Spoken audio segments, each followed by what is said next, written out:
ای قبلگاهی مهربان، یادت کنم، سازم دعا بهرت روان، شادت کنم. ای قبلگاهی مهربان، یادت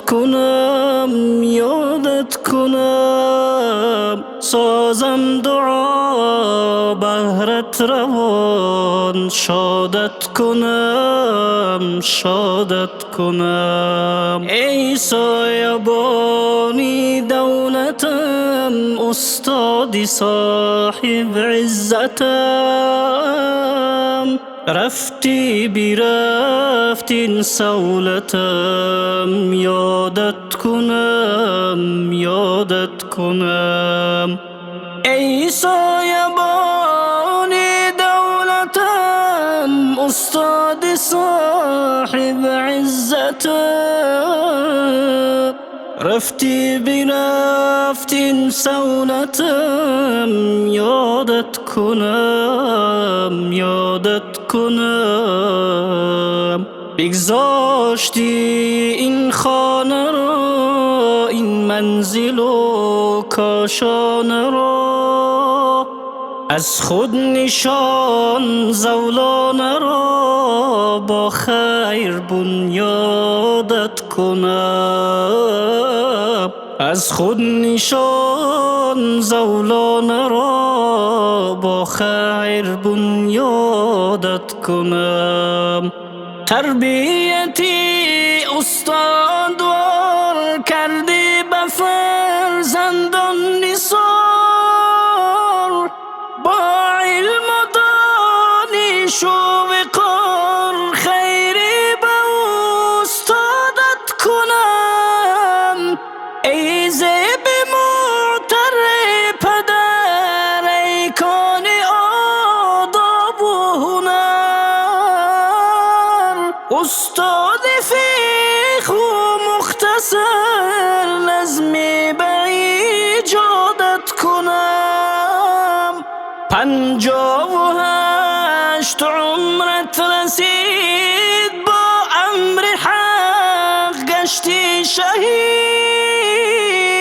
این امر از حق شد پدید، تسلیم امدادت کنم. شیخ عبدالواسع رهبرت، استاد اول در برت، شد مرشدی در کشورت، با ورد اورادت کنم.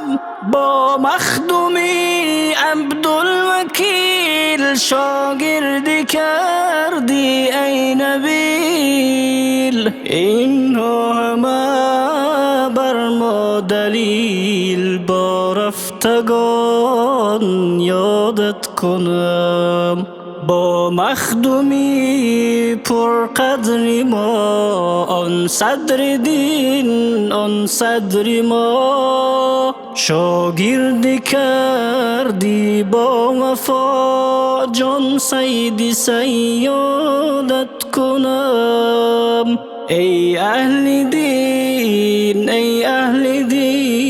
ای طالبی راهی یقین، اشکم بریختی بر زمین، این قطره ای شهادت کنم. این صدمه از روزی اول، ای زد نوشته در ازل، ای عالمی علم و عمل، نظری خدا دادت کنم. از بحر این مرد خدا، مرگ خدا تبریک ما، از بحر خویش و عقرب و صبری به فریادت کنم. گفتا برایت اهل دین، از صدق دل اسرار دین، با قلب غمناک و حزین مرسی ایجادت کنم. گفتا برایت اهل دین از صدق دین اسرار دین. با قلب غمناک و حزین مرسی